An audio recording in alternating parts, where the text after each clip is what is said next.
What it do, everybody, man? It is I, your gracious host, King Crowder, back again with another a great edition of our usual, baby, live on Sunday, man. So good to see y'all. So good to have an amazing week. So good to be able to chop it up and just see how things been going on. Forgive me if my voice sounded a little indifferent. Your boy got some tissues. This podcast definitely a little bit under the weather. What I learned. No more shaking hands with people you do not know. Remember, y'all, fist bump it out. I don't care if people want to hug, dap it up. No, sir. People are nasty this summer. I don't know about y'all. The worst cold you can have is a summer cold. When it's hot outside, but your nose still messed up, plus your Achilles ain't all the way. Oh, it's just been awful this past couple days, man. I've been doing everything I could to nurse it back and do what I need to do. Ginger shot. If you're not hip to it, shout out to Dr. CB, Dr. D, Dr. Everybody that's been giving me wisdom, y'all. A ginger shot, you actually take it, bro, with the beets in it. Whew, definitely gets you back to normal, but I guess it's just the congestion with your face and everything, man. This takes a while. It takes the energy, makes sleeping sucky. It's just all of that, man. But we here, baby. And we ain't gonna miss a beat. We ain't gonna stop talking about nothing. We ain't gonna miss nothing about this discourse that we about to have. Cause today's week, man, there's been a lot going on this week, man. But the theme for this week that I really want to chop it up with my people about is, man, I got unity fatigue. I got allegiance fatigue. I got understanding fatigue. I got trying to learn from people fatigue. I don't know about a lot of y'all, man. Don't y'all get tired of always trying to have to understand other people? Don't you get tired of always having to be this or be that, man? I think today is really got to be a chop up lesson about why the fatigue that many black folks have had in this country for a while is kind of done. And we got to talk about it. We're going to talk about it from a historical perspective, a current perspective, and a real life perspective. So while you here, man, comment, like, and share the live. Do whatever you need to do to make sure you here, man. Verdict watch for the Judy Shaw starts now. Go ahead, man. I don't know what he talk about, but shout out to the brother. But man, if the Diddy trial is going on, we definitely gonna chop it up about that too, man. But I want everybody to know something, man. As we continue to go through this thing called live, right? And this thing called life, you could experience many different things. And right now, man, we are in a cultural revolution, sort of like. And the reason why I say that, man, is that on our thumbnail, you really got President Trump, which is always a great topic to stay politically aware of what's going on. But the one thing people are not talking about is this groundbreaking lawsuit that Trump really pushed this week. And the law's already been there, sort of, but now it's going to be highlighted even more to break down why this lawsuit in this case is so pivotal. Take a listen. Decision, and thanks. I'm gonna turn it up so you can hear it, man. Fair use to the game. Fair use. Take a listen, everybody. Take a listen. To this decision, we can now promptly file to proceed with numerous policies that have been wrongly enjoined on a nationwide basis. And some of the cases we're talking about would be ending birthright citizenship, which now comes to the fore. That was meant for the babies of slaves. It wasn't meant for people trying to scam the system and come into the country on a vacation.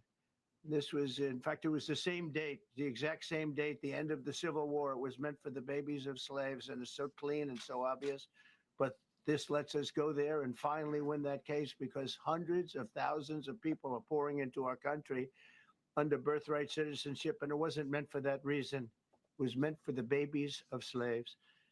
So, thanks to this decision, we can now properly file to proceed with these numerous policies and those that have been wrongly enjoined on a nationwide basis, including birthright citizenship, ending sanctuary city funding, suspending refugee resettlement, freezing unnecessary funding, stopping federal taxpayers from paying for transgender surgeries, and numerous other priorities of the American people.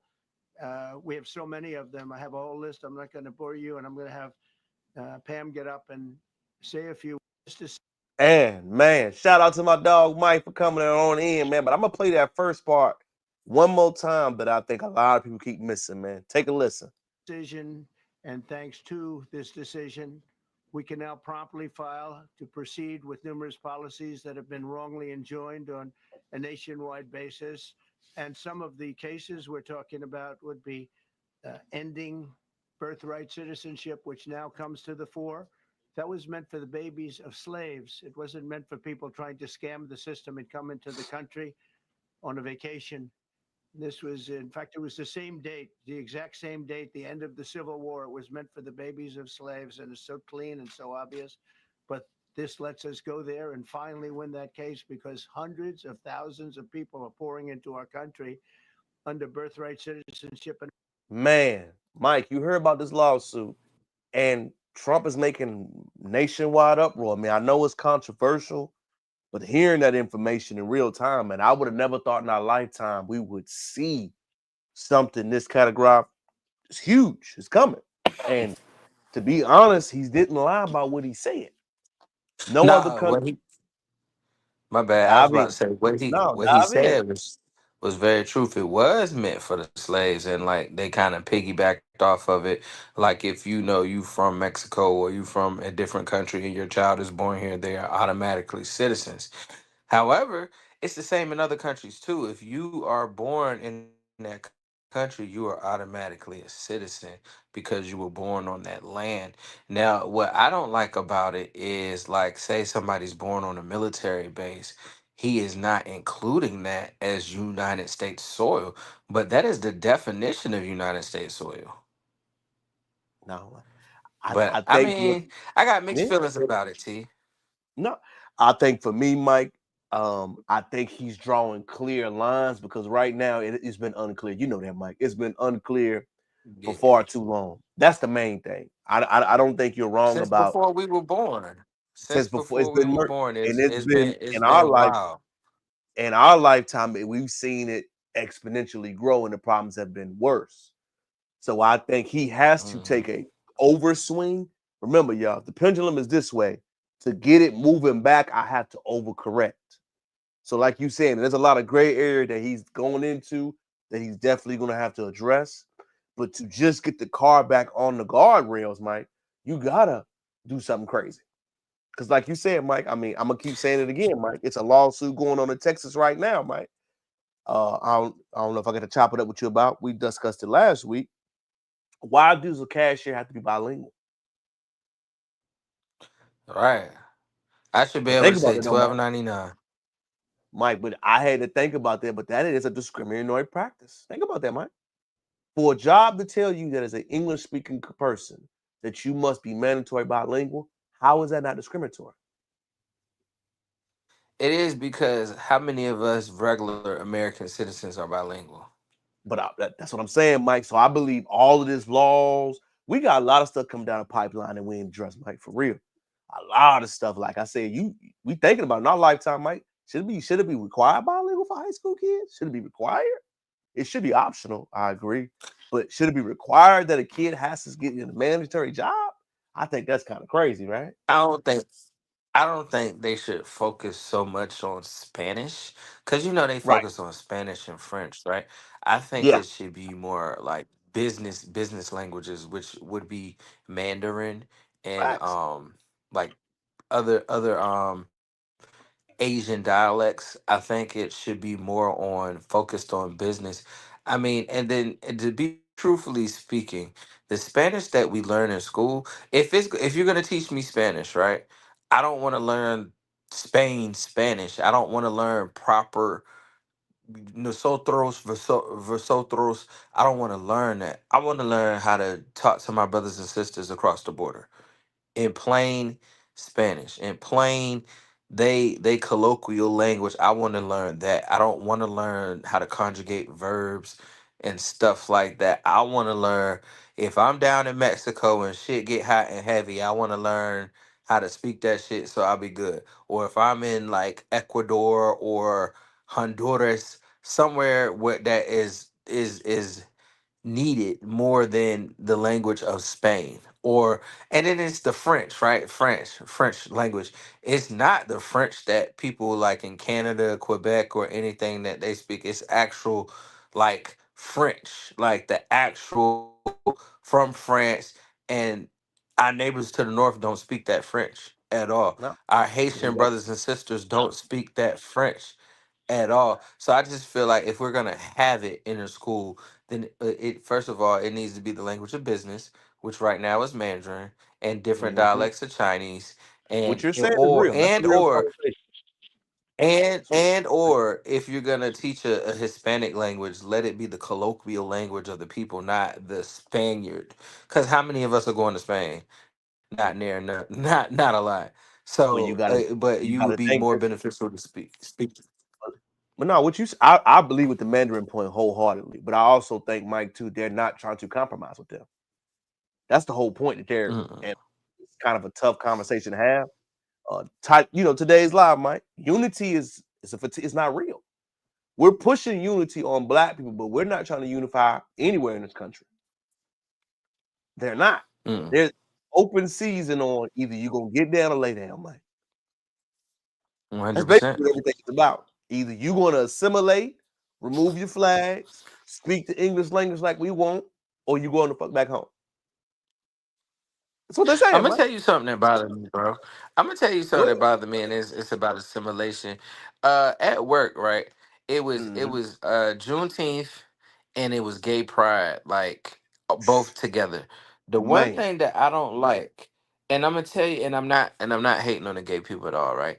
But the one thing I don't like, they had the Gay Pride flag, and then they had like all these little excerpts about famous gay people. They had the flags, they had the pins, they had like different little things, right?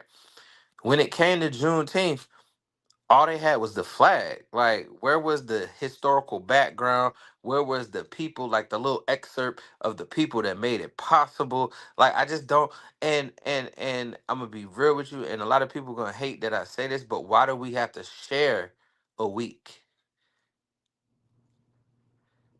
nah, I I'm feel with you, like fam. it's. I feel like when you have them both in the same time period, it convolutes it because more people are gonna celebrate Gay Pride than Juneteenth.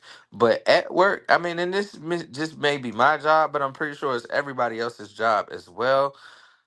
I I don't have no problem with seeing the Gay Pride shit, but if you're gonna, hey, this person is famous and they were gay, like I need some excerpts about like people that made Juneteenth possible.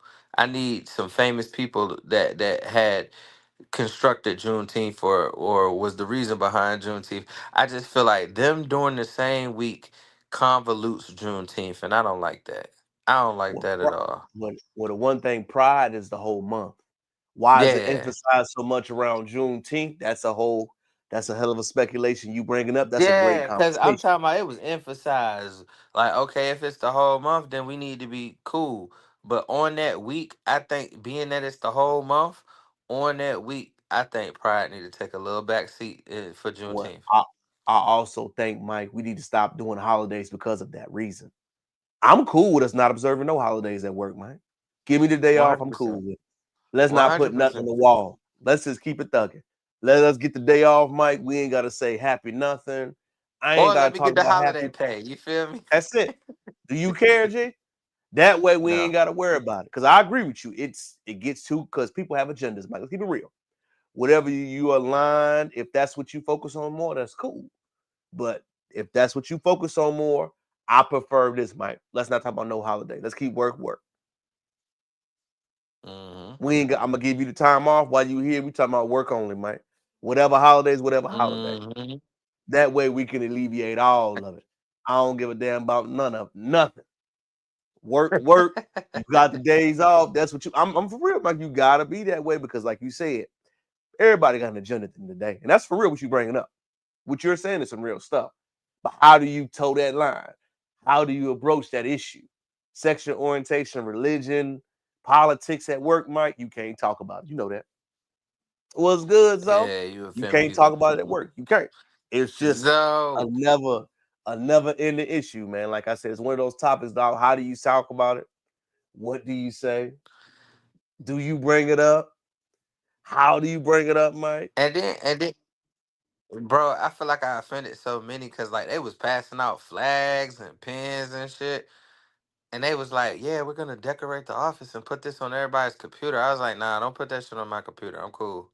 I mean, oh my Like I'm cool, bro. Like I ain't got nothing against it, but at the same time, don't force me to celebrate it. You know what I'm That's saying? hey, bro. You ain't gotta say nothing, Mike. I completely understand. Hey, that's why you lead those topics. What up, Zo?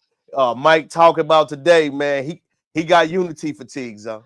He got he got fatigue dealing with today, man. We talking about that Trump thing, man, about the freedom of act, how they got going on, brother. And that was a hell of a topic that Mike pivoted to. Man, how do I feel about that with the pride issues? And I took the scope on this, Zo.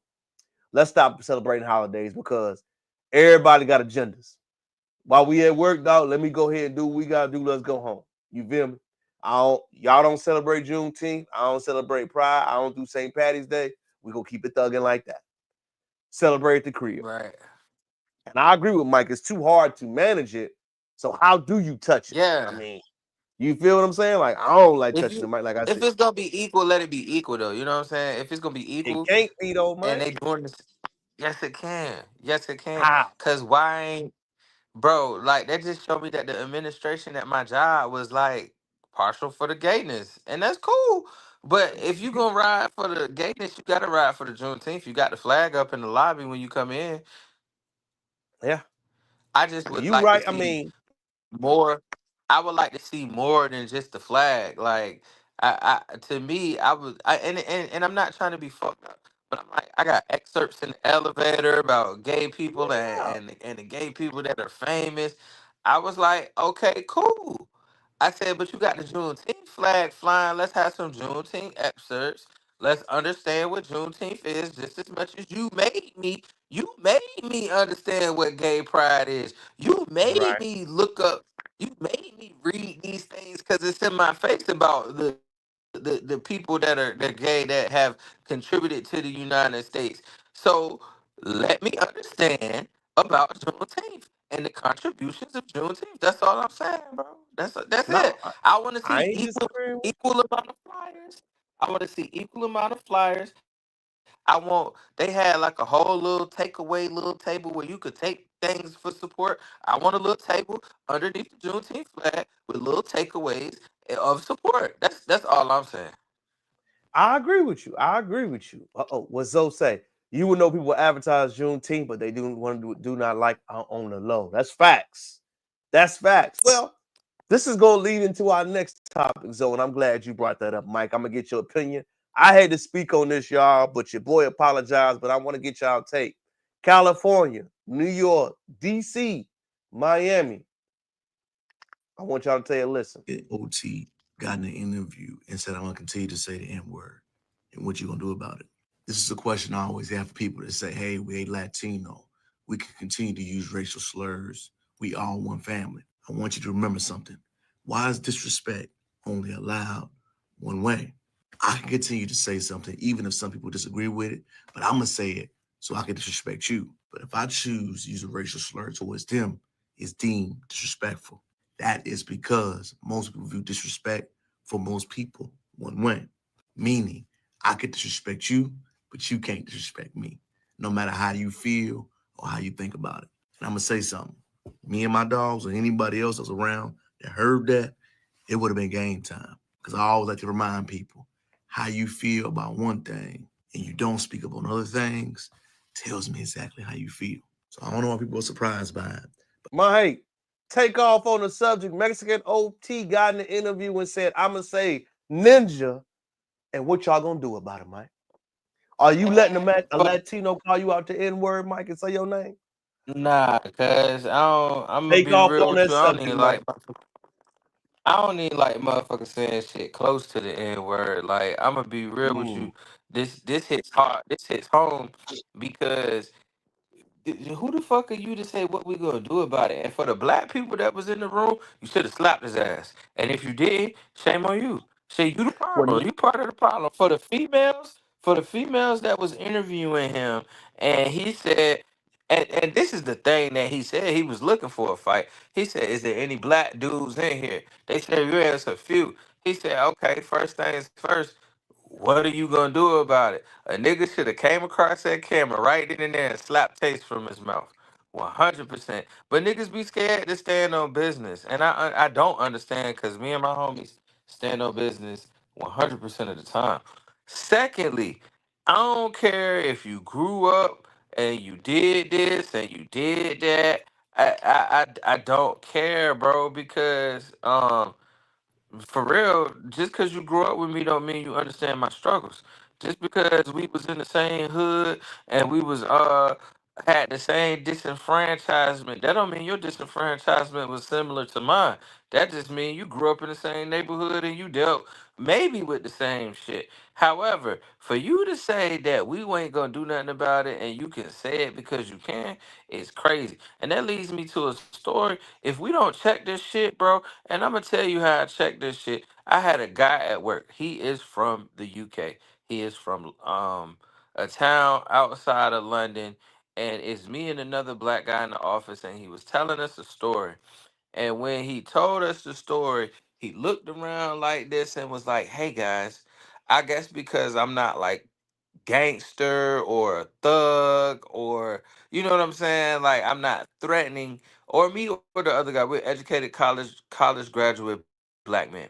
He looked around and was like, "Hey, can I say it? If I'm quoting." I was like, "Say it if you want to, and I'm gonna beat your ass right now." I was like, "Can I beat your ass?" He was like, "No, I don't think I want any violence." Okay, then you can't say the N word.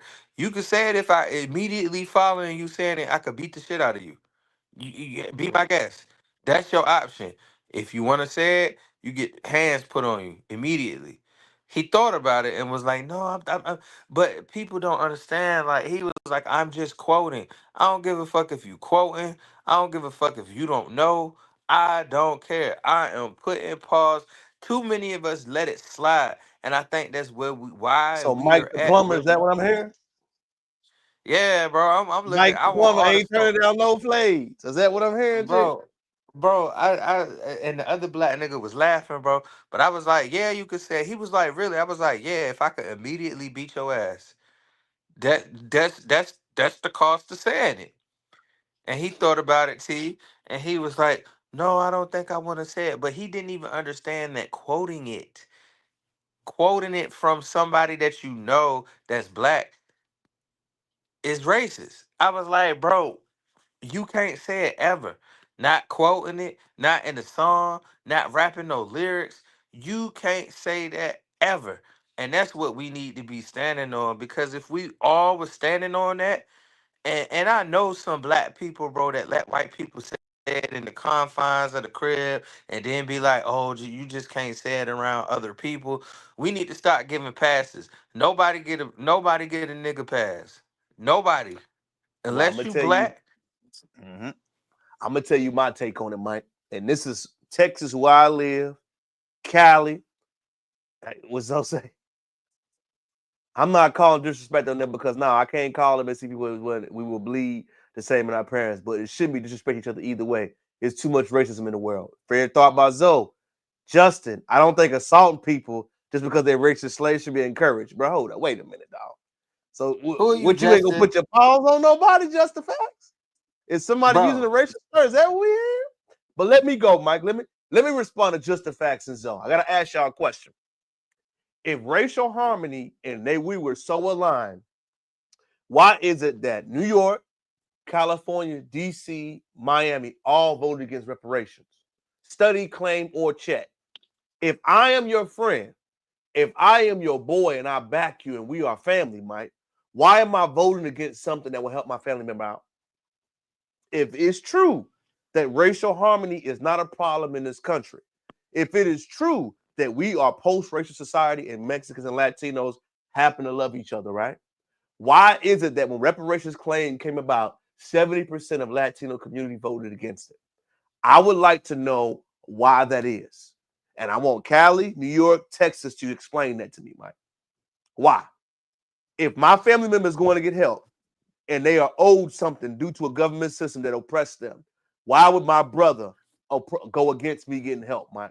Why is that? And I would like one of our people to because talk they about not because they not your brother for real. that. I'm just not taking freedom for a word. Well, you view things differently. Mike standing on business, brother. What I'm gonna Zoe be say? honest with I you. will stop the fire.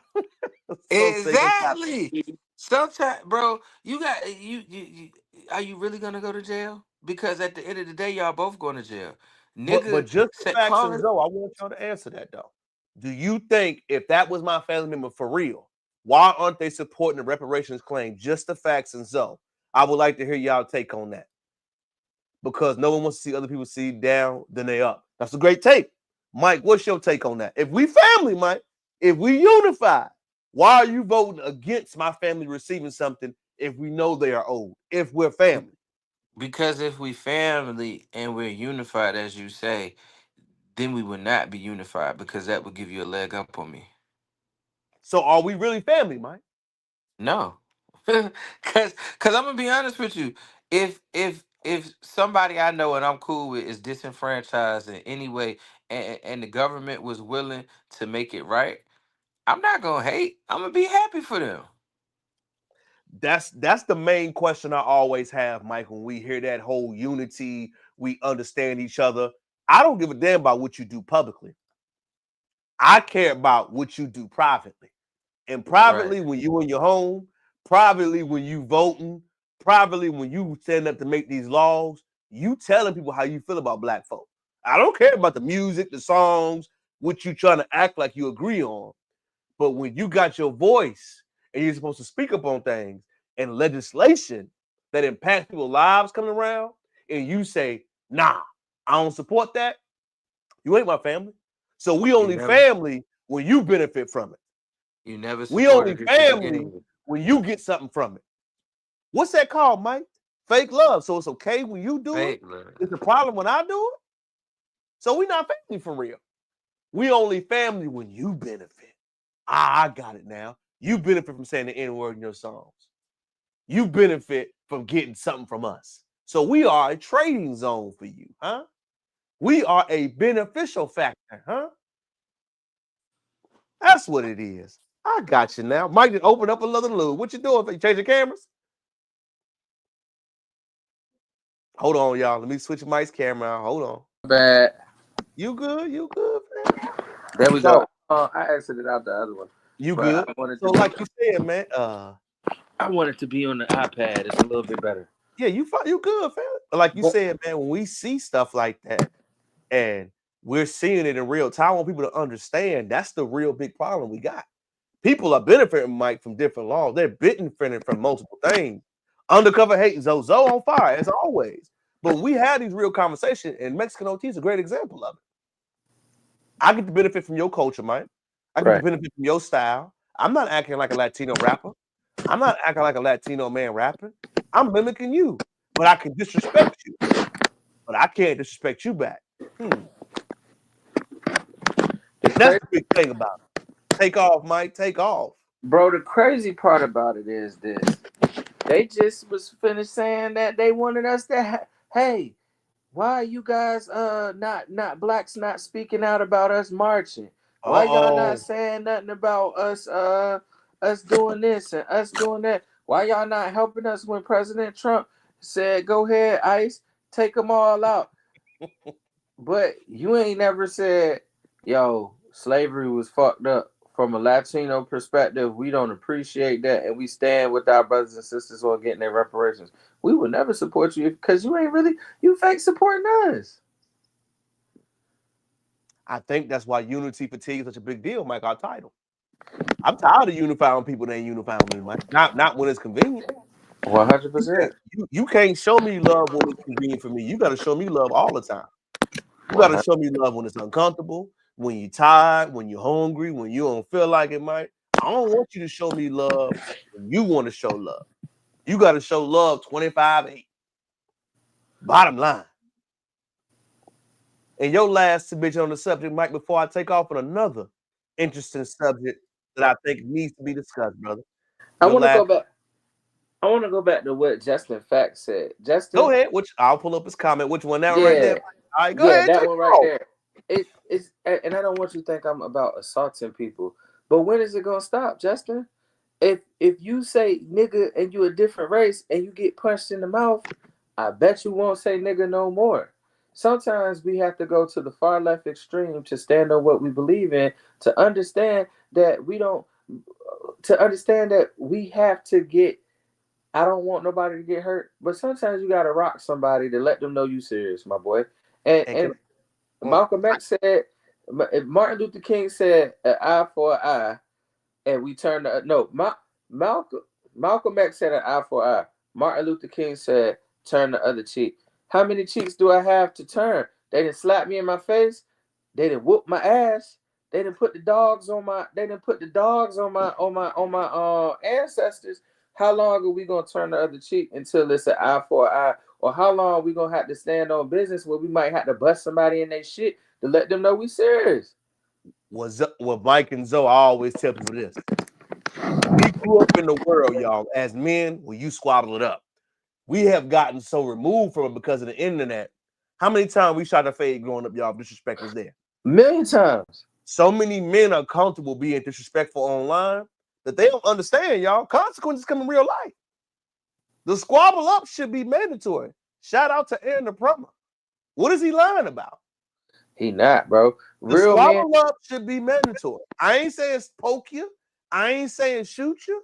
I'm saying put them up. If I can squabble up without no intentions, Mike, a million with Zoe going on, a million squabble ups. That's what used to happen. I think we need to get back to that point. And if you get Squabble up. beat, it ain't no getting the gun. It It ain't is no what none of it that. is. If you get beat, you get beat. And I'm gonna be real with you, bro. I had like a little neighbor situation, and I'm gonna be real with you. Our fathers, me, you, Zoe, everybody else, father has taught them to stand on manly principles. And manly principles is shooting the fade for what you believe in. Shooting the fade. Squabble up.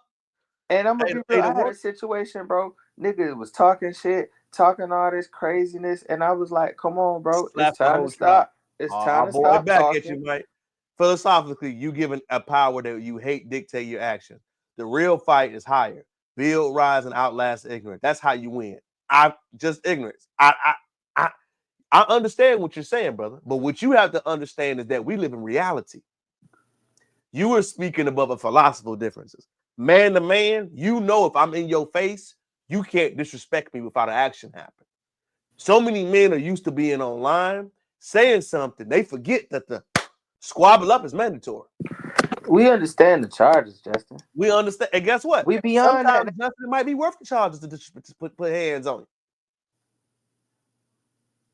In reality, now, reality, you'll be in jail because you press charges. We didn't grow up like you did, my boy. Right. Pressing charges for a manly fade is bitch made, my nigga. And you got to remember, Mike, that's where the cultural differences come up again. You're speaking from your perspective, and your perspective is respected, but we didn't grow up that way. I'm sorry. A fade is mandatory, brother. Legally, you will face charges because in your world, that's how it operates. In Who our press, world, a squabble up is normal. bro? I'm gonna be real with you. You sound like my neighbor, dog. Pressing charges when we can disagree, we can handle things fist to cuff. Back in the day, okay, if you want to talk about philosophically, back in the day, if you got disrespected, they had duels and they would shoot your ass. Now, I mean, you can just tell where a guy is, though. Like I said, I understand what he's saying, but that's a cultural thing he's speaking Yeah, on. Culturally, that's not how it is for everybody.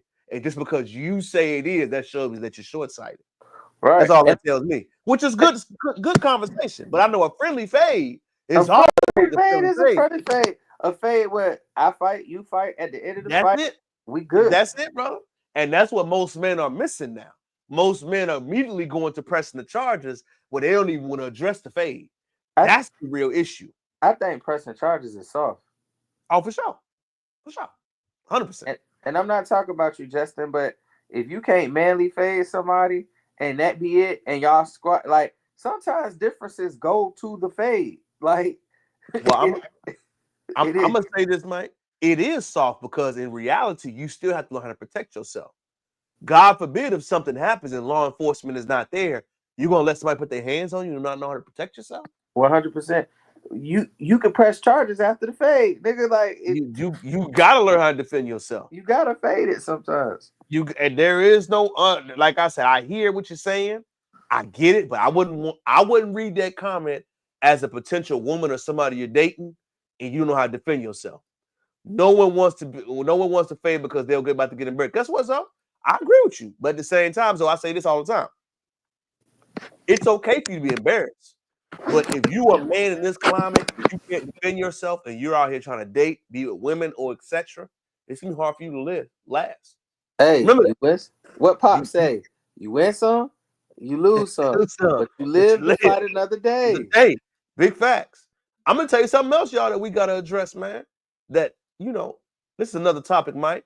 Young lady went to Miami, y'all, and got a reality check on how we assume money gets you the same access. Let's take a listen, Mike. Yeah, y'all. I'm trying to figure out why I'm in the middle of Miami. Literally at what time? It's 12:44. At 12:44, we go to a club called Mona. Do you know this club told me I'm too dark and too thick? Didn't let her in because she's too thick. Dark? Dark? Bitches have audacity. What's really going on, Miami? All too dark to get in the club? Yeah, no. Somebody need to let me know what's going on in Miami. Seriously. Apparently, black girls are not welcome in South Beach for one, because of our skin color and because of fat phobia. And I'm just here to make it clear about this story time that it's literally. Let me pause it right there, Mike. You want to take off? You want me to take off on the first one? I got you, bro. As somebody that has frequent Miami multiple times, you have to understand where you at in Miami. You have to understand. You have to, as me and Terrell like to say so many times, you have to know your audience. Club Mona was not your audience, and I fault you for not doing the research of where you was at and how they get down. It's certain places that you can go and have a good time in Miami. You should have went to Club Live in the Fontaine Blue. You'd have had a great time. You should have went to G5, the strip club. You would have had a great time. But you have to understand and know where you at. Now, I'm not saying what they said was right, and I'm not saying what they said was wrong. I don't think them giving you any type of I don't think they're giving you any type of stipulation on how you look to enter their establishment is right at all. However, you got to know your audience. You got to know where you at, and you got to know what you're doing at all times. And that's a simple case of knowing your audience. And I would take it in. Shout out to Crystal. Great comment. Great comment. I like people to know this too, man. Is that number one, when you go into these cities, y'all, in these places, can we stop acting like we're in a post-racial society? We're not. Remember, just because you have money to go to these locations, just because you pay to go here, doesn't mean you have the same access to everything. 100%. You can pay to go to Miami. I can pay to travel to South Beach. That doesn't mean I have the access to everything that's there. You're a dark-skinned woman that's older and you are thicker, right? At those type of establishments, we know what these type of club owners won't prefer. They want an aesthetic. They want a certain aesthetic in Miami. As uncomfortable it is to say or hear, if they're paying, that's how it's gonna go. Can we stop acting like we don't know the colorism and racial dynamics are there? Most of our women have to understand, just because you could pay to go somewhere, that doesn't mean they're gonna treat you with respect. Doesn't mean they're gonna treat you with understanding. Remember, we are not in a post-racial society. We are in a post-economic society. I want to remind y'all, I can pay to go to these places, right? I can throw my money on the ground. I can spend what I have, and it'll get me there. But will I get the same respect as I will amongst my brothers? Will I get the same love, encouragement? Will the people listen to me? Will they think about what I'm saying? Will my money be as value? They showing you right there it's not. And I don't want you to be surprised about it anymore. I mean, I don't know how many more examples we have to see. As uncomfortable it is to say, y'all, they're showing you with their actions. My follow-up question I always bring to people that go to these places, y'all. Why do you continue to go back? Why do you continue to be disrespected, Mike? I want you to take off on that. Why do they continue to be disrespected? I say this all the time, bro, because we want to go places where we fit in, right? But I say her number one thing that she didn't do right was read the reviews. Every time I'm out of town, every place I go where I'm not familiar with, I read the reviews of what is this place like? What is the atmosphere? Am I welcome? Is it gonna be too expensive? Is it dangerous? You gotta read the reviews. And I'm gonna be honest with you, bro. We are not meant to be everywhere. Why don't you go club where we appreciate it? You a beautiful brown skinned girl. Go club where beautiful brown skinned girls are appreciated. You a thicker young lady. Go club where niggas love the thick joints and you getting all the attention. Miami is not a real place. Like so it's a certain aesthetic that Miami goes for. And if you ain't model fine in a bikini, some of these places ain't gonna welcome you and you not gonna be able to go. And I don't know why people keep getting surprised. Like, go where you're welcome, do the research. That's a case of somebody not doing the research and understanding. Like I said, you got to know your audience, and that audience wasn't for her, and she didn't understand that. We always try to assimilate and go to places that we not supposed to be at and be surprised when motherfuckers be racist, bro. That's what I don't understand. Like, half of the time when we get these places, when we go to these places that show us racism, there has been a history of that, and it is documented. So if you do the research, you will understand that you weren't supposed to be at Mona. They want skinny, light skinned bitches or white bitches, obviously. So I mean, in this and at the same time, it's their loss because now you know that they a fucked up place and you don't have to spend your money like that. Man, people agreeing with you, Mike. You cooking with napalm. Crystal says playing victim. Zoe says go where you're welcome and not tolerated. All facts, man.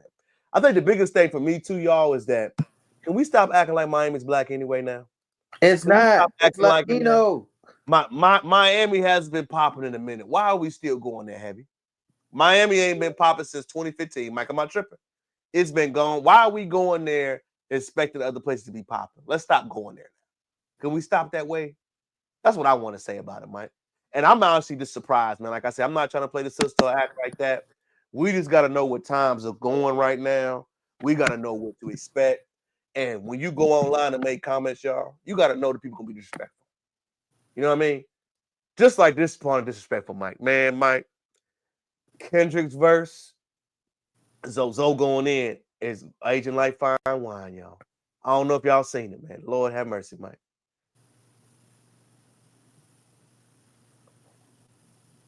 A picture is worth 1,000 words, Mike. Let's see if I can zoom it in for everybody. Bro, is that BBL Drizzy? Man, y'all. You know what the worst part of it is too, Mike? That he thirst trapping, that he a millionaire? That's deep, Mike. It's just that when Kendrick unveiled your mask, we know who you are now, my boy. You got liquor bottles, you with your shirt off, with the BBL body, and it's clear to tell. Bro, that shit don't even look real. I'm about to get the BBLT.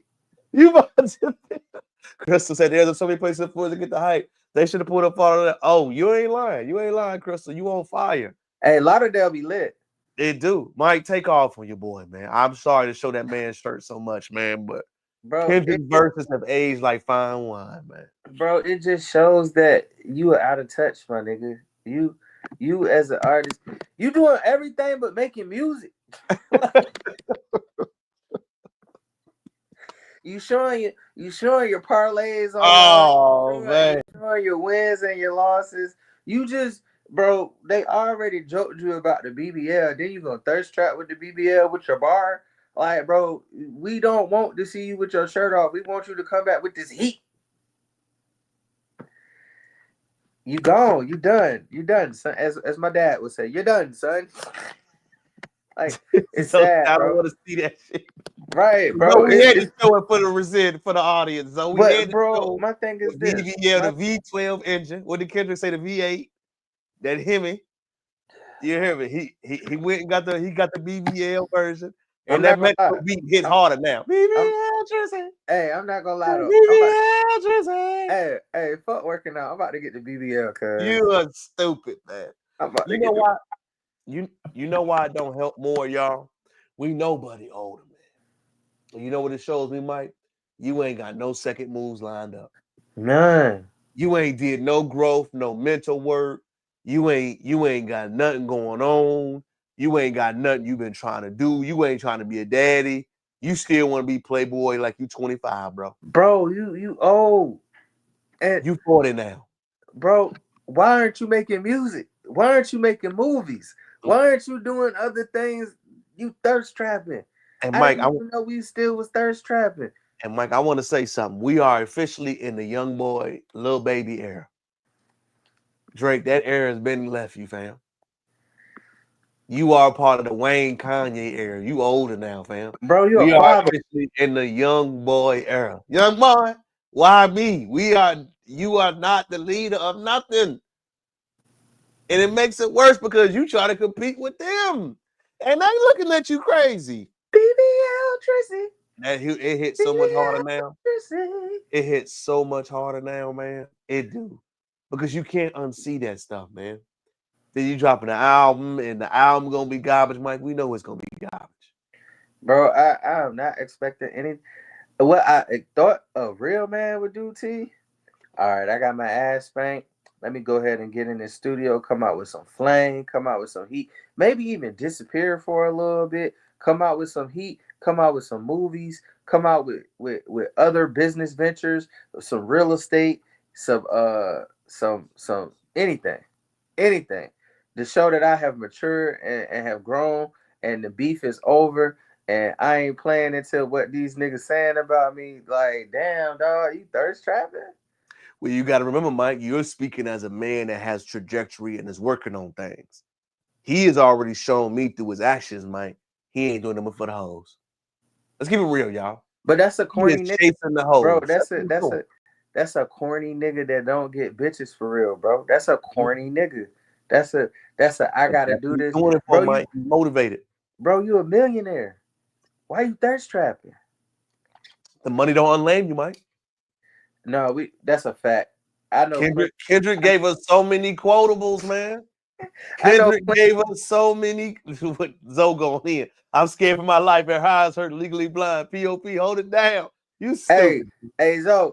Hey, I ain't about to be fat next week, bro. I'm about to be on the Mike said he pod about to with get the the BBL. So tell his BBL, friend to cuz. stop getting the BBL, dog. Tell him to cut. Listen, you know what the worst part of it is too, y'all? We know he ain't got no other moves. But my thing is this: we know you didn't work out for that body, bro. Oh God. He like Lizzo. You just as bad as Lizzo, nigga. You ain't work out for the body. Well, Lizzo's still sloppy big though. I mean, she ain't BBL all. She still got the bad build. You smack Lizzo though, cuz you know you will. Depends on what the check looking like.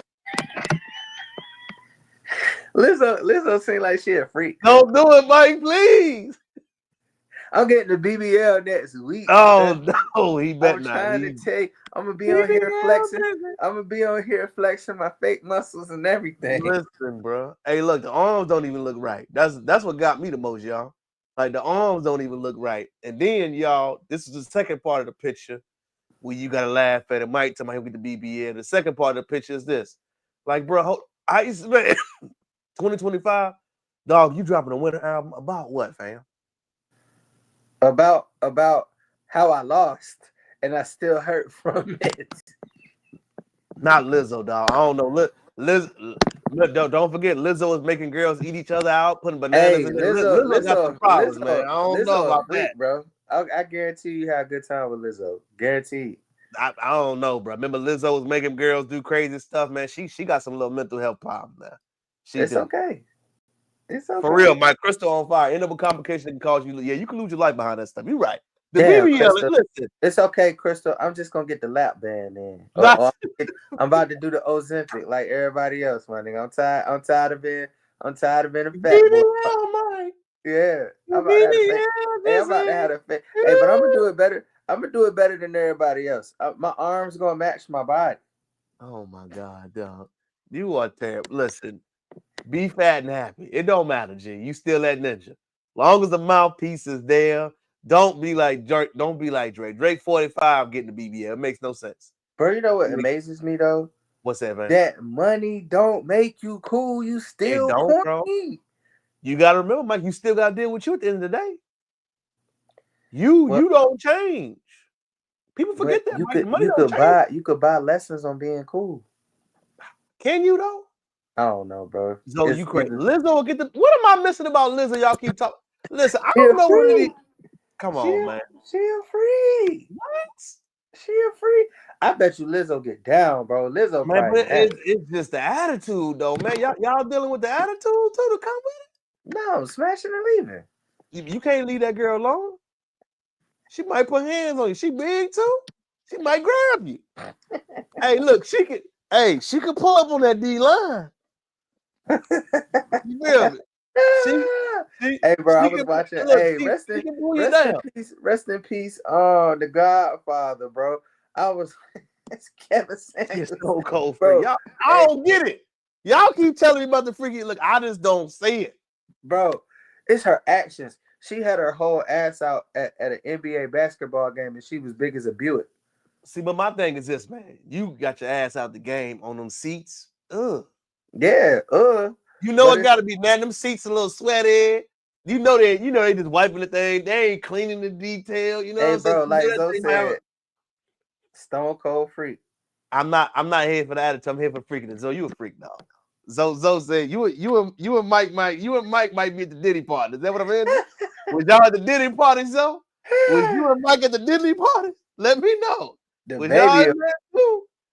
Freak on. Y'all might have been there. I don't know. I might see y'all boys on the tape. That's all I'm just saying, Lizzo seemed like she a good time. I'm not here for a long time. I'm just here for a good time. I'm with you. You know what else I'm getting tired of, y'all? I gotta tell y'all straight up. This motherfucker Jim Jones, man. Let me play this video, bro. Again, I don't know if y'all heard this, man. And y'all better respond to this shit, man. Get this mother. What I did for Nas probably never been done for him in his life. He's never been that viral at all, ever. Ever. He's never been talked about like this ever in his life. Has Nas reached out to you? You did. The last time he was in some shit like this, where people were comparing, when him and Jay was beating on him. You heard? You did? Like, that, and I don't want to talk about other people's career, but let's just get to the semantics of it. Since the whole thing? Nas. Okay. I don't know Nas to have a conversation with him. You don't have a conversation, we can have that too and shit like that. You dig? Like, I don't really care. One thing I did see you do, I've seen you. What I did for Nas probably never. I'm sick and tired of these New York niggas trying to be nice, man. Mike, hold up. Bro. What? Bro, I think he doing it for clickbait. It gotta be. Bro, no, man. Cause Jim Jones, you was the worst member of Dipset, nigga. Like, the worst, nigga. What? Let me go to this before I take off, man. Mike, look at the numbers. Jim Jones, you was not a YN. You was Jim 3 Jones, years the younger oldest. Jim Jones, the oldest YN. He not from Harlem. He smoking that shit. Hanging up shit, bro. Hey, he gotta be on that bubble sugar, that bubble cooker. You hear me? That K2, that booger sugar. Listen, when this conversation here come up with Nas, you know what I'm tired of people doing? New York City. Y'all gotta stop this pandering. Y'all claim y'all go so hard, you speak on how you feel, but let us down south nigga tell you the truth. Jim ain't never been that nigga. Not one time. Jim, you ain't never had no hits that people was playing. Baller was 30 years old, G. Bro, come on. That's the only thing I can think of that he got. Influence, cultural impact. Nas got Illmatic, Stillmatic. What? Bro, it's people to this day that get the Nas part because of Nas. Bruh, what are we... You know how disrespectful it is to be on a TV to say that? Bro, I think it's clickbait. I think it's just to get his... But I'm telling you, it's the New York thing, man. They try to act like, no, y'all don't address shit like y'all supposed to. You know, in the country, we get nose to nose, forehead to forehead, Mike. You know we from the South, bro. Mike.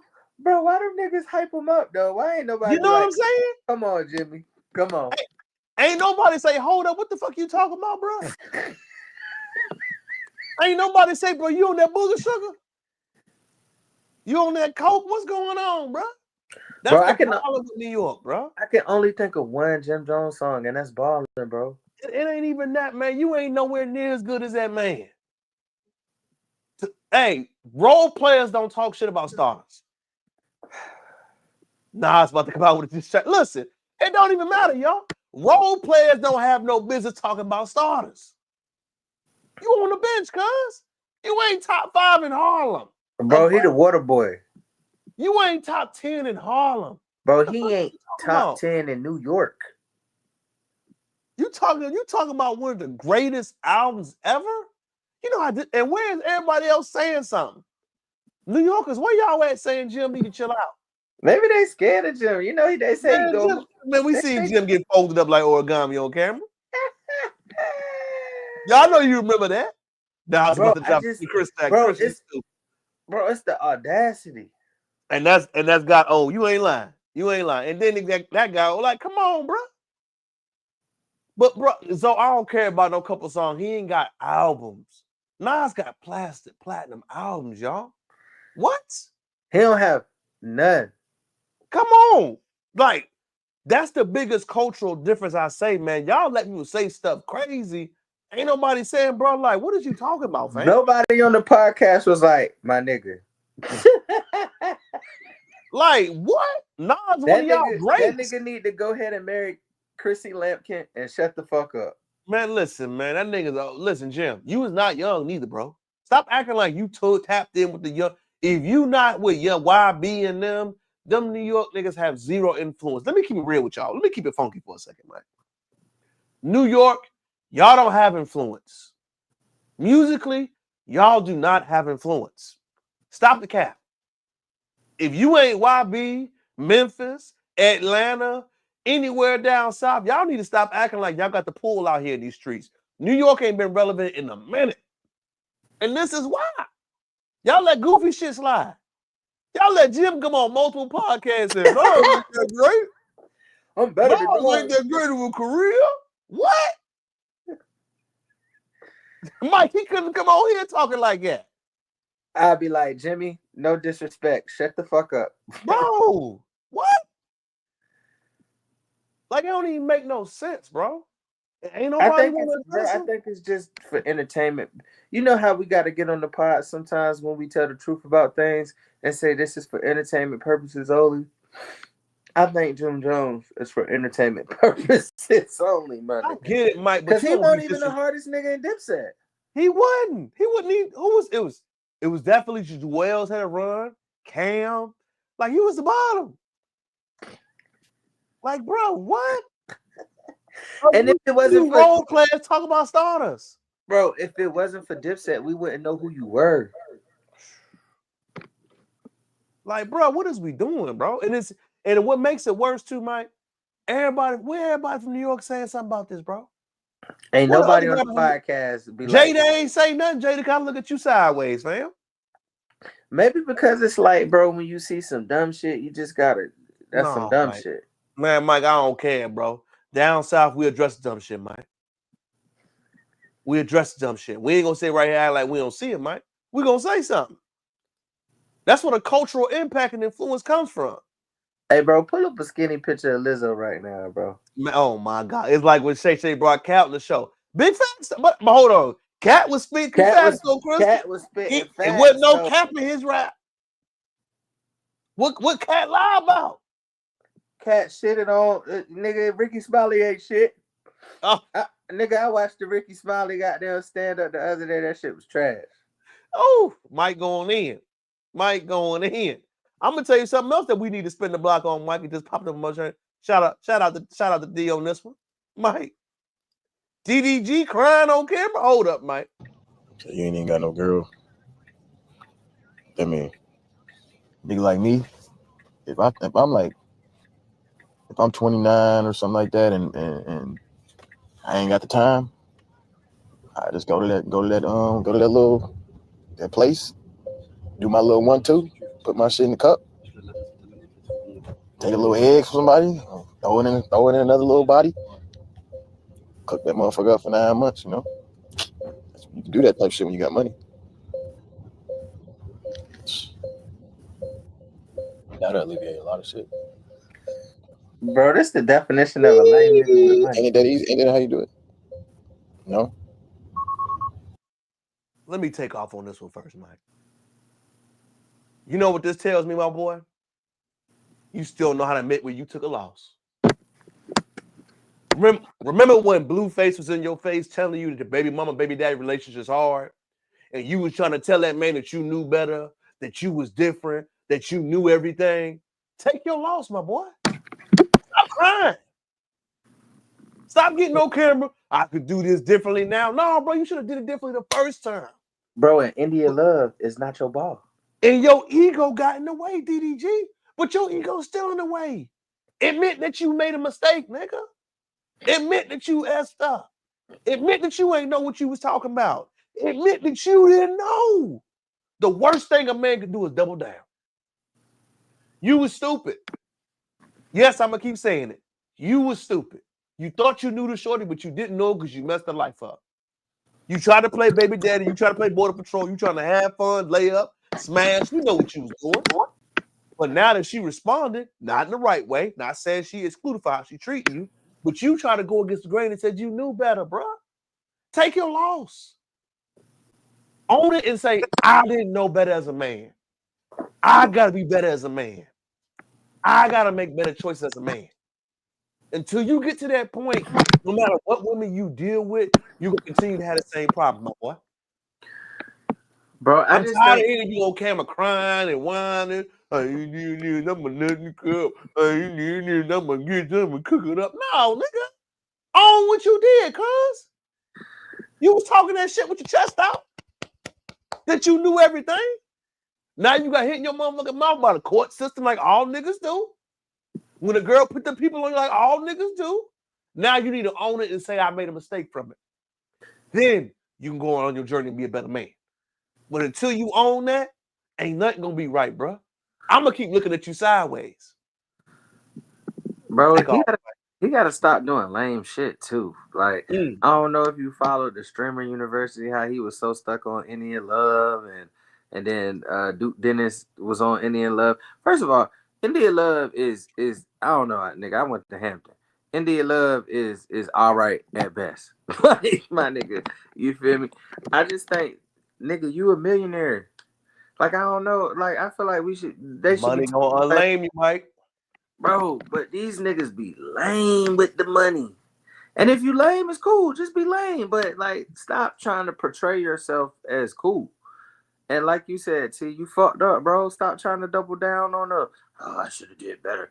Nigga, you fucked up. You got the Little Mermaid pregnant. You fucked their shit up. And you fucking yourself up, bro. Because I'm gonna be real. Who the fuck wants to watch you do this crash out shit? Nobody.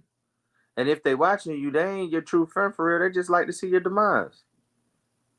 They ain't no true follower. Because somebody would tell you, if they was a true follower, they hit you up in the chat and tell you stop doing all this lame shit. Hey, you a millionaire? Hey, I hope you watch this podcast. You a millionaire. Do some big boy shit. Get your investments up. Do some money shit. But stop doing all this whack, corny ass shit, bro, and doing it on camera. I don't know when doing corny shit on camera ever became cool. That shit is whack. I don't give a fuck how much money you got. You a lame, my boy. Unlame yourself. Stop being all sorry for yourself. You fucked up. It's cool. Niggas fuck up every day, B. But it's how you bounce back from the fuck up. Now you got white people telling you when and where you can spend time with your child. That ain't never cool, nigga. Get your shit together and then stop all this recording everything. I know that's how you make your money. Get your shit together and put some other shit on the stream, nigga. For real. 100% right, Mike. 100% right. I think what the thing is, Mike, is we are seeing when men miss that phase where they got to learn from their scars and bruises. He got money when he was young, Mike. He ain't never got rejected. He ain't never got played. So he's getting all this on camera, which is sad.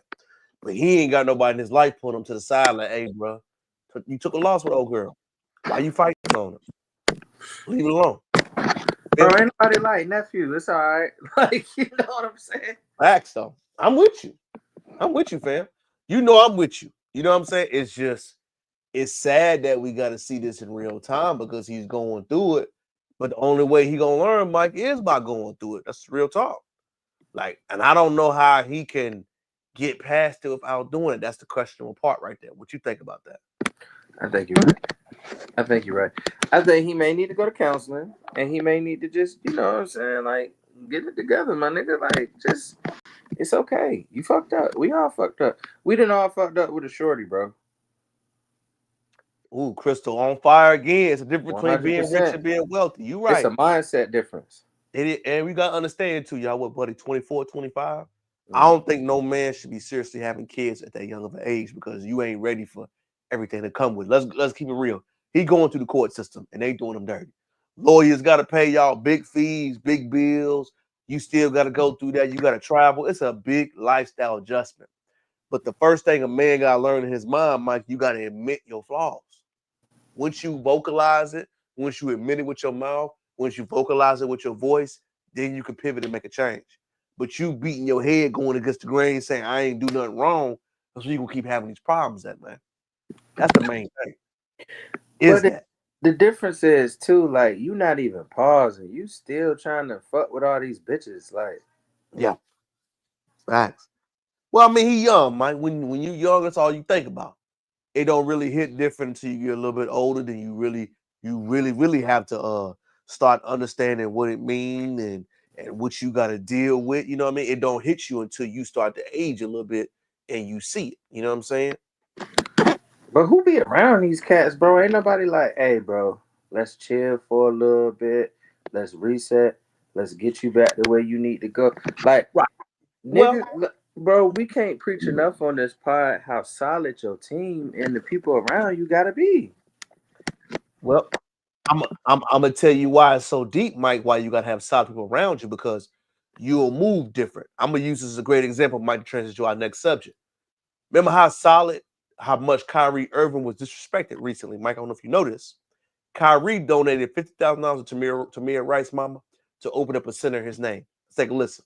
Irving just donated $50,000 to the Tamir Rice Foundation. Rice's mother, Samaria, started the foundation as a way to invest in children and their growth. This week, Tamir Rice will have been 23 years old, and his mother was asking people to donate $23. But Irving went above and beyond. Rice's mother planned to use the money to purchase a building in Cleveland, and this building will be used to help youth in the area hone their artistic abilities and for cultural development. In 2014, Tamir Rice was gunned down by a policeman in Ohio while he was playing with a toy gun. Kyrie Irving just donated $50,000 to the Mike. That is the difference between a man figuring himself out and understanding himself. Two different spectrums. Take off from what you think when you hear about subjects like that. I think Kyrie Irving is leading by example. I mean, we all don't have $50,000, but we all could look into little small projects in our community to donate to. And I don't want people to think that donations always means monetary value. Donations could be time and talent. Just like tithes at the church. You ain't got to tithe money. You can tithe time and talent. And I think we all need to do that, because all we doing is sitting in the crib watching TV, but we all can donate somehow and spend time and talent at these places. I think it's a wonderful thing what Kyrie Irving is doing, and I think I think he's a celebrity that stands on business. Like, you don't, and maybe these people are donating and doing things in quiet, but I think, they say as Hamptonians we got to let our life do the singing, right?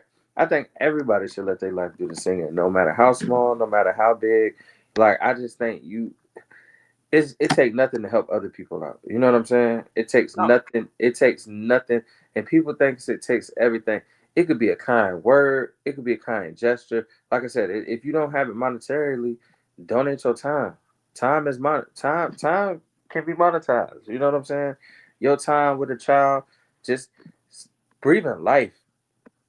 Breathing life is. Shout out to you, Crystal. Now, for sure, I also think, y'all, when Kyrie was getting all his criticism, he was growing as a man. Remember when Kyrie got criticized for dropping a damn link?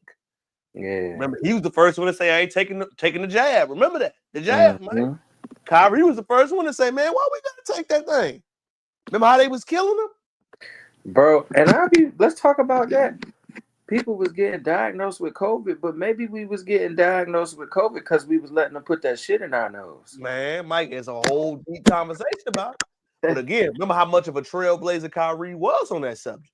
Remember how much they were trying to release him off the team, Mike? Remember all that? They was talking crazy about Kyrie. Looking back a few years, man, was our boy wrong? No. Because look at how many health complications it came from taking the jab. So, like I said, man, DDG and Kyrie are the spectrum of two stories about men on their journey. DDG either has to go the Kyrie route or the Drake route.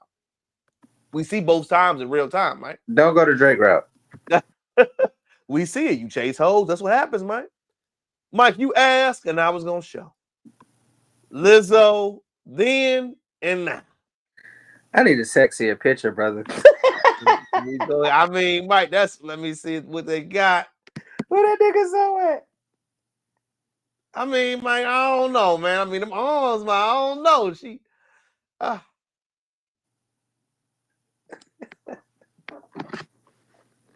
I'm trying to get my dogs the benefit of the doubt. But what I'm saying, Crystal, thank you. I don't know, man. I mean, sheesh. I'm trying. Let me get another one. I mean, she looked like the damn Hamburglar. I'm keeping it real. Oh man, she look like Grimace with that purple outfit on. Hey. A wonderful world that we live with each other. Look. So she was a big jank. Now she a medium big jank. She was an offensive tackle. Now she a linebacker. Go ahead. She pretty, but the presentation is like, Krista, you know I'm not lying. She was an offensive tackle. She got money. Now she an outside linebacker. You hear me? This is another situation of a millionaire looking bad, nigga. You could, nigga, if I had $1 million, nigga, you couldn't. I would never look bad, nigga. I can guarantee you that. I'm telling the thing is Lizzo's attitude, y'all. That's what I mean. I'm trying to get, but they ain't really got a lot of pictures of her with her loss. It's her attitude. Let me see. Here go another. She looked better, but it's the attitude. She was a super big jank, and now she a medium big jank. You still ruthless with that response. You ruthless as hell. Not a super big joint, not a regular joint. Nigga, I'm a big jank. I'm a big nigga, so I don't know. I get it, Mike. Now it's time to go controversial. Crystal, don't be mad at us. We sorry. The Diddy update, Mike. Have you been keeping track? You know we always keep track here because we watching everything, Mike. Take a listen, dog. Is leaving a lot of room for doubt. Mark Agnifilo is giving the summations for the defense, and unlike the prosecution, which stayed at the lectern, he's moving around. He's looking at the jurors. He's going back and forth as he's making his arguments. First, by starting off saying that this case is the tale of two trials. He said one is based in evidence, and that is what he wants to talk about. But he said what's coming from the mouths of prosecutors is very different. He said that the statute is very complicated, a RICO case, that this is about drug use and threesomes. He said Sean Combs has been something very hard to become. He is a self-made, successful Black entrepreneur. I mean, within 5 to 10 minutes of the opening or closing arguments from Agnifilo, I can tell the jurors were paying very close attention. And because he was walking back and forth, you can see them following him as he's making his arguments for the defense side. He went on to say that DEI, he said he was doing this in 1993, referring to Combs as a 23-year-old, not because the government told him to, but that is who he is. When it came to talking about racketeering conspiracy, Mark Agnifilo said, "Are you kidding me? You didn't hear one witness say that they were a part of that." He also wanted the jurors to look over at Combs's family and said, notice that 6 of his 7 children and his mother are here. He said that's because they care about him and he takes care of people. That's what he does. Then went on to talk about Jane, one of Combs's former girlfriends, and said that she testified about coercion, but yet he said she lives in a beautiful house that she deserves. And we know from testimony that Combs is still paying for that house. And then he says to the jurors, is that coercion? And then he sort of poked fun, if you will, at the Homeland Security raiding the homes of Combs last year and said emphatically, Astroglide taken off the streets. I feel better already. Streets of America are safe. And they find baby oil. Thank God for the special agents. Throughout, he's asking the jurors questions. He even said, where is the crime? The personal bedroom? So he's laying out that this is a personal matter, as he said at the beginning. He said that this was about drugs and threesomes. Here are the elements of racketeering conspiracy: drug distribution, arson, kidnapping, bribery, sex trafficking, interstate transportation, forced labor, witness tampering, and obstruction. So those are the elements within racketeering conspiracy that the defense right now is saying you cannot find him guilty of these, and here's why. Remember, if the jury finds that 2 of those things can be proven, 2 of those elements, then they would have to find Combs guilty of racketeering conspiracy on that one charge alone. But remember, he's also looking at sex trafficking and transportation for the purpose of prostitution. Mike, now that we got an update on this, man, I didn't hear any of those charges on this. What am I missing, Jim? Bro, I'm gonna be real with you. If anything that he gonna get got for is the sex trafficking and the prostitution, because legally, when we looked up the definition of sex trafficking, it was you could fly somebody out with the intentions of having sex with them. That's true. So The man that's the true definition of that, and he did that. Yeah, he did that multiple times. So I think the case for racketeering may be weak, but they could drop those charges and still put them away for life for sex trafficking and solicitation of sex workers. You know what I'm saying? When I'm hearing all these stories, Mike, we're not defending the boy. But we know everybody in this thing that was around Diddy was getting taken care of. And still getting taken care of. And he's still paying bills? He's still paying bills. While he in jail, Shorty got a crib and he paying a mortgage. What? Like, I know he's a monster. I get it, Mike. He did things that was crazy, but man, people know some of this stuff was on people. On fire, man. People knew what they were doing. Fast and out of control. Big facts. That's what I was about to say, Crystal. They were doing things on their own volition. And now all of a sudden, everybody got a problem with it, but they didn't have a problem with it when he was fucking the shit out of them. And they was fucking other people. Mm. And I'm not victim blaming at all, because I do believe there were times where motherfuckers was doing it and didn't want to do it. But at the same time, nigga paying your bills. I'm going to tell you the $10,000 every time. No, facts, Mike. I'm going to introduce a new subject to us, y'all, Mike. Breaking news. We have a problem with something, y'all, called financial porn. We believe that what we see, big houses, Mike, new cars, it has hurt how we view standard of living. Let me keep cooking, Mike. When did a G-Wagon getting flyed out, private islands, when was that normal 15 years ago, Mike? That shit is still not normal, nigga. Mike, it's porn to your eye, financial porn. It is a fantasy that we see that is affecting people now. We think that we see this thing, Mike, that is actually obtainable. It's not. It's only obtainable for and that's where people get the clouded judgment. Nigga, a G-Wagon still costs $200,000. And if you don't have some type of job, or if you don't have the type of finances or what is it, inheritance or financial generational wealth, you still can't attain those things. And think about it too, Mike. The bar has been set that is almost normalized. Think about that. Not having a good family, not having a good upbringing, a solid. Why not though? We're not saying it cannot be, Crystal, right? What we are saying is we got to think about it. If we're starting at the base level, must be G-Wagon.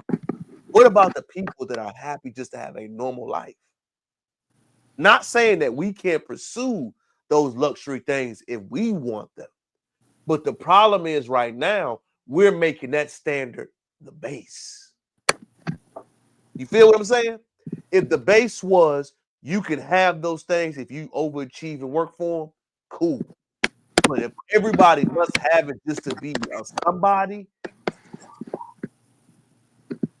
and what we are seeing now is that we're having all of these huge gravitas things, and this is why the Diddy trial is so significant, because the women that are getting these things, you're hearing what they have to do for them. But, and you know what's crazy too? Somebody asked Cassie why she wouldn't leave Diddy, and she said, "Who am I supposed to mess with after this?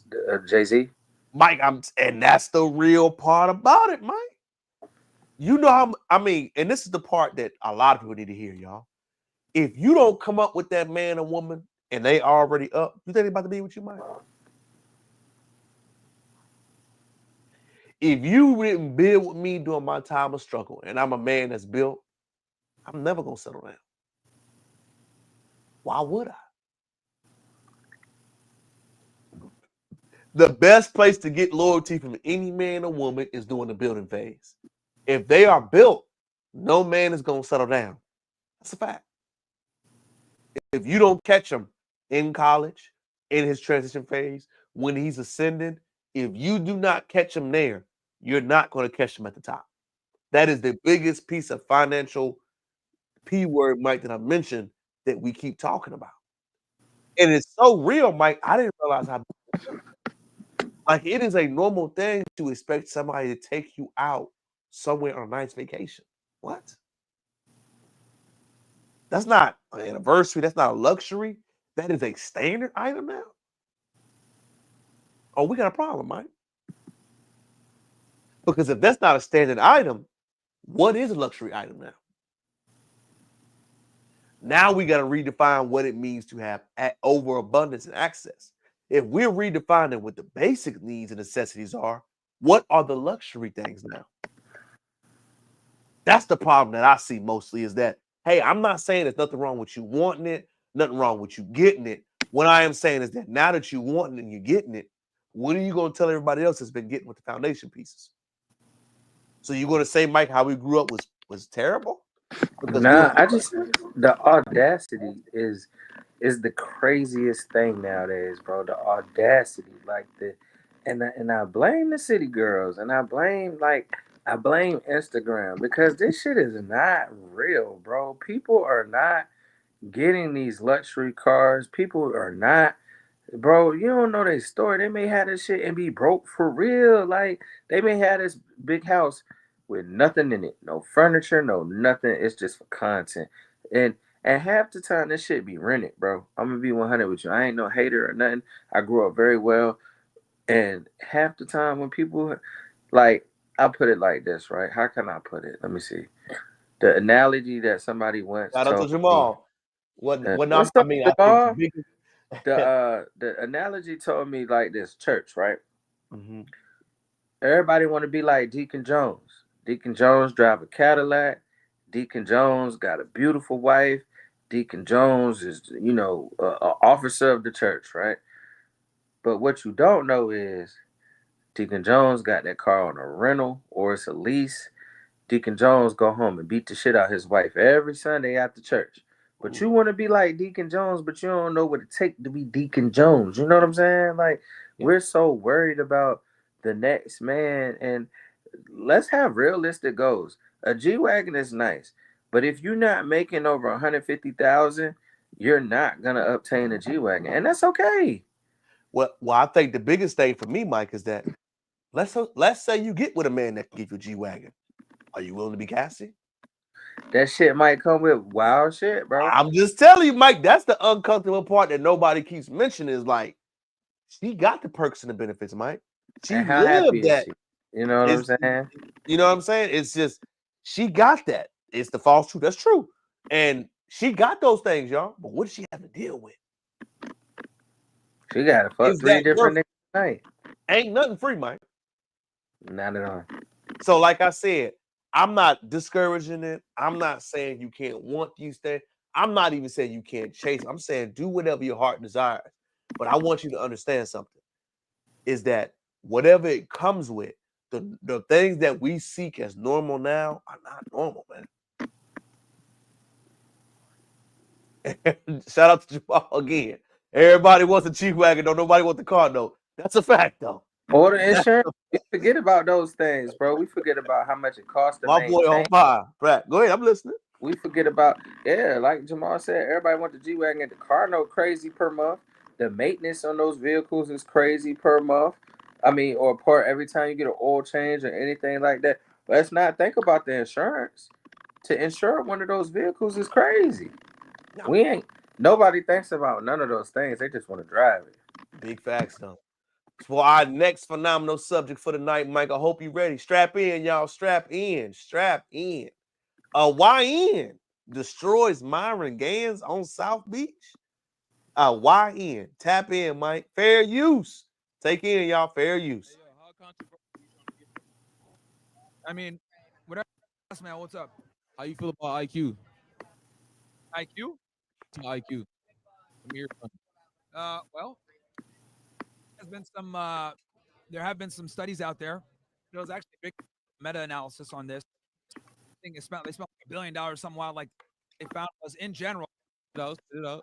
No, well, Asians tend to have IQs, followed by white people, then followed by Hispanics, and then Africans tend to have the lowest. And I can't argue with them numbers, but no IQ study is a control environment.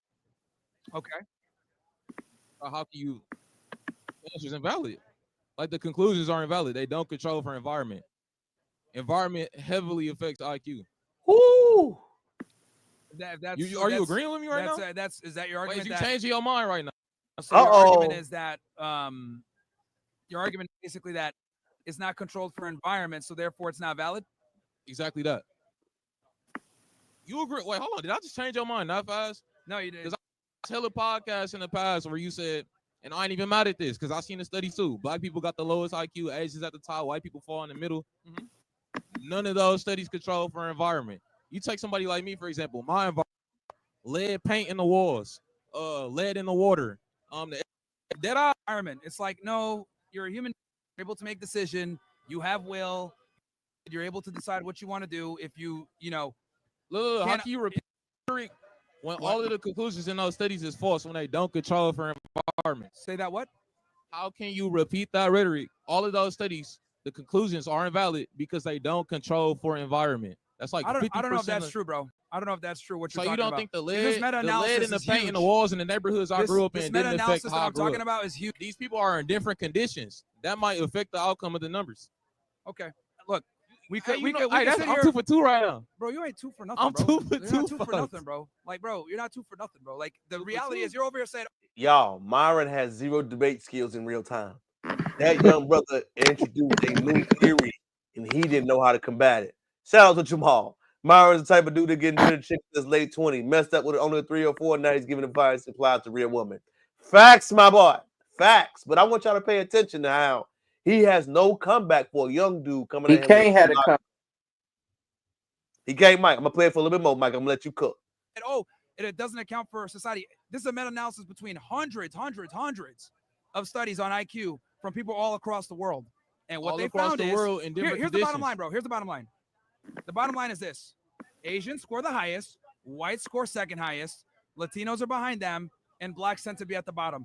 If you don't like that, it is what it is, but that's the fact, okay? Now, you can go ahead and talk about why or product of environment or make excuses, but the facts are the facts, bro. Like, that's what it is. Excuse, it's a fact of reality. Because you're literally making excuses saying, well, oh, it didn't account for this or didn't account for that. No, that's not an excuse. They probably did, right? And you're just making excuses for why low.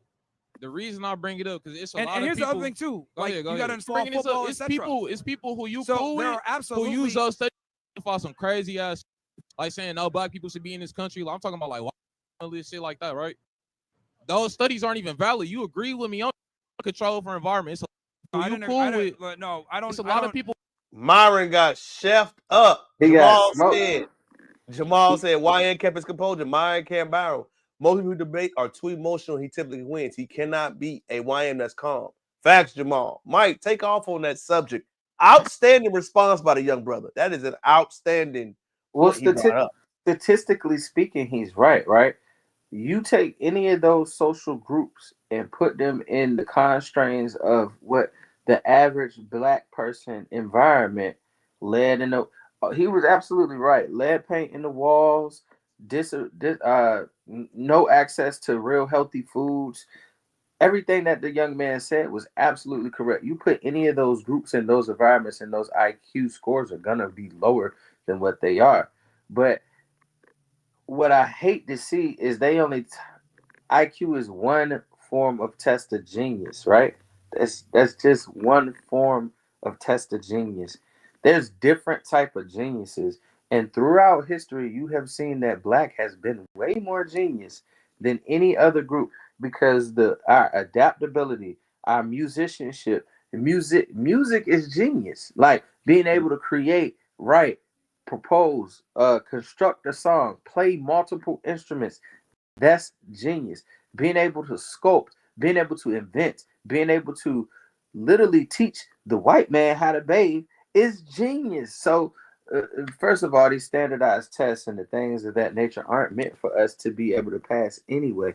And they have never been meant for us to be passed. And they have always been a skewed construct on how we look at things. Look at the body mass index. That is not even. I'm 6 foot tall and I'm X amount of pounds, but I'm black. My bones weigh more than the average white man. They say that you're supposed to be 100 and something, 175 pounds if you're 6 foot tall. But that's the construct of a white man, not me as a melanated person. So these IQ tests and these statistics are skewed because they never talk about environment. Like, if we never had none of this bullshit going on, I guarantee you we'd be at the top of the list. 100%. They don't have to deal with social constructs of racism. They don't have to deal with social constructs of having poor housing, poor water, poor anything. So of course they can excel because their mind is worry free off of things that they don't have to worry about. Big facts, Mike. You cooked right there, dog. I was also gonna say what Jamal said. Also, he's Sudanese, but he claims he's black. He's not black. He is African. One thing I want to remember, y'all, that movie Us by Jordan Peele, we need to rewatch it again. What Us represented was the Myron Gaines. I'm going to cosplay as you, assimilate who you are, Mike, to demean you and make you look bad. Jamal also says, notice he's willing to demean, but never attempts to guide. Ooh, he only guides dudes who are how to crack 304s. New flash to all my young niggas. 304s are easy. Real women aren't going for all that garbage. Big facts. I would also say this, y'all.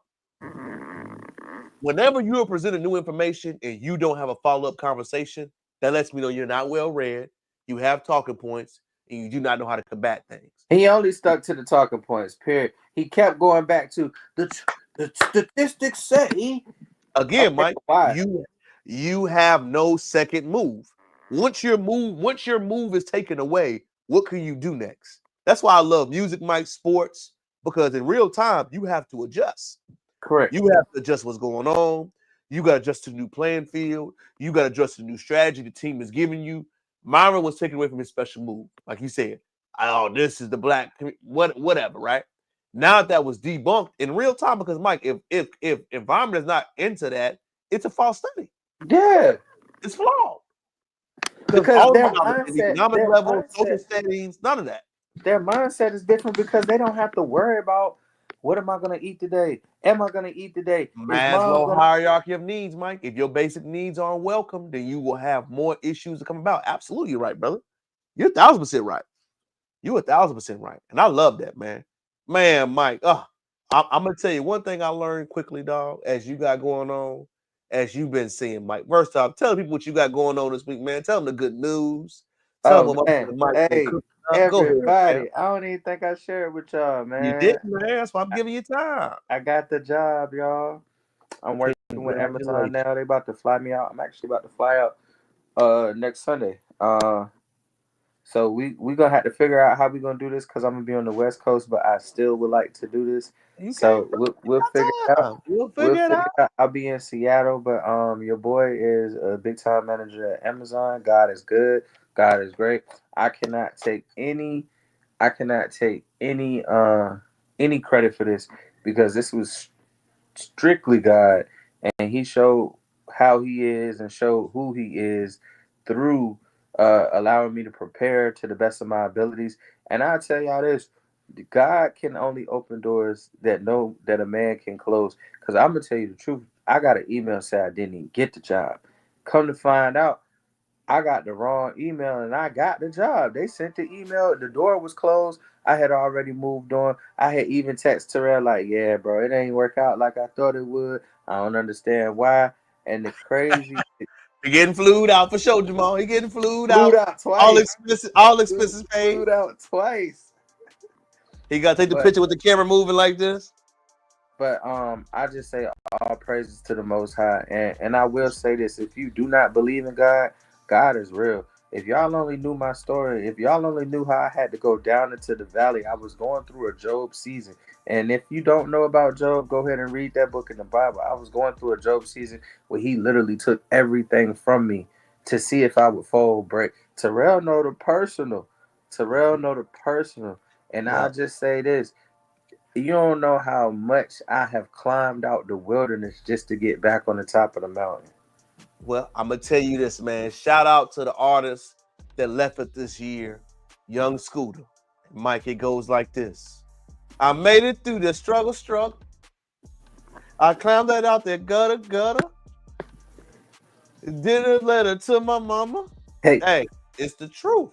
You made it through your struggle, man. We all got our struggles, Mike. I don't want you to ever think that you ain't earned nothing that you had to go through. You know what I'm saying? You're being restored because you work hard. You've been diligent, dog. This is right here. What we've been doing has been a testament to it. Don't think that you can't got to keep adding on to it like you have been, though. You've been studious. You're adding on to it. That's why you're going to keep getting more and more blessed, brother. Everything that you're doing, your spiritual quote every morning, you're diligent with your life, with your work. It's okay. Long as you know I got to keep working on it. You know what I'm saying? Don't worry about how many times you fall off, bro. I don't never judge you by that, man. You know that. You know I'm a diligent guy. What it matters, Mike, as long as you keep doing it. Keep doing it. Keep staying focused. Everything that you got, bust your ass. Be ready, bro. Hey, Terrell, let him know. I'm gonna be very close to Terrell, so we're gonna try to get us both in the same place at the same time while I'm in Shreveport, Louisiana. We're gonna try to make it happen. For sure, man. When you get in, when you tap in, I know you said you'll probably be down there for a month. We could definitely do something fun. I might get the fellas, the gang, so you can meet everybody. I can do that. I can make something shake for you, baby. You ain't gotta worry, man. You know your boy talk to everybody, so we could do fun. Hey, let me lead the people with this. Whenever you're going through the drought or the dry season, remember there's always a cloud with a silver lining in. And sometimes your dry season may last. My dry season lasts almost a year and some change. Sometimes your dry season may be short.